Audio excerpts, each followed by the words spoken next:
Capítulo 12. Por essa época, o rei Herodes começou a perseguir algumas pessoas da igreja. Ele mandou matar a espada Tiago, o irmão de João. Quando viu que isso agradou aos judeus, mandou também prender Pedro. Isso aconteceu durante a festa dos pães sem fermento. Depois que prendeu Pedro, Herodes o colocou na cadeia e pôs 4 grupos de soldados, com 4 em cada grupo, para guardá-lo. É que Herodes queria apresentá-lo ao povo depois do dia da Páscoa. E assim Pedro estava preso e era vigiado pelos guardas, mas a igreja continuava a orar com fervor por ele.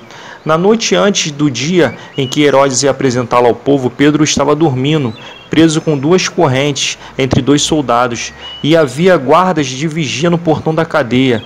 De repente apareceu um anjo do Senhor e uma luz brilhou dentro da cela. O anjo tocou no ombro de Pedro, acordou-o e disse: "Levante-se depressa." Então as correntes caíram das mãos dele. "Aperte o cinto e amarre as sandálias", disse o anjo, e Pedro fez o que o anjo mandou. "Põe a capa e venha comigo", ordenou o anjo.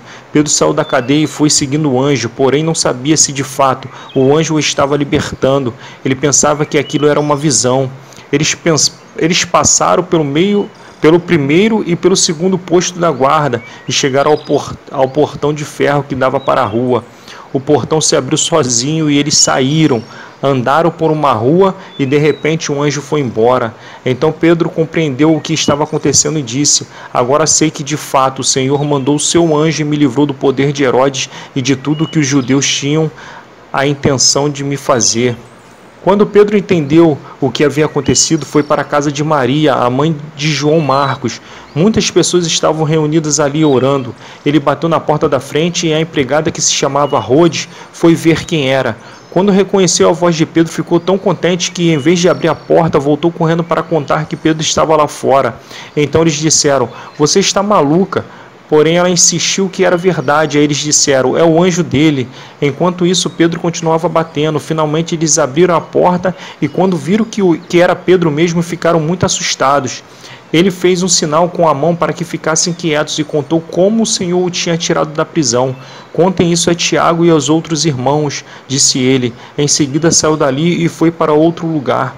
Quando amanheceu, houve uma grande confusão entre os soldados, pois eles não sabiam o que tinha acontecido com Pedro. Herodes mandou que o procurasse, mas não o acharam. Então, depois de fazer perguntas aos guardas, mandou matá-los. Depois disso, Herodes saiu da região da Judéia e ficou algum tempo na cidade de Cesareia. O rei Herodes estava com muita raiva dos moradores da cidade de Tiro e de Sidom. Então eles formaram um grupo e foram falar com Herodes. Primeiro conseguiram o apoio de Blasto, que era um alto funcionário do palácio. Aí pediram ao rei Herodes que fizesse as pazes com eles, pois os alimentos que a região deles recebia vinham do país do rei. Herodes marcou um dia com eles e nesse dia vestiu a sua roupa de rei, sentou-se no trono e começou a fazer um discurso. E o povo gritava: "É um Deus e não um homem que está falando." No mesmo instante, um anjo do Senhor feriu Herodes, pois ele aceitou a honra que só Deus merece, e ele morreu comido por vermes. Porém, a palavra de Deus era anunciada em toda parte e ia se espalhando. Barnabé e Saulo terminaram o seu trabalho e voltaram de Jerusalém, trazendo João Marcos consigo.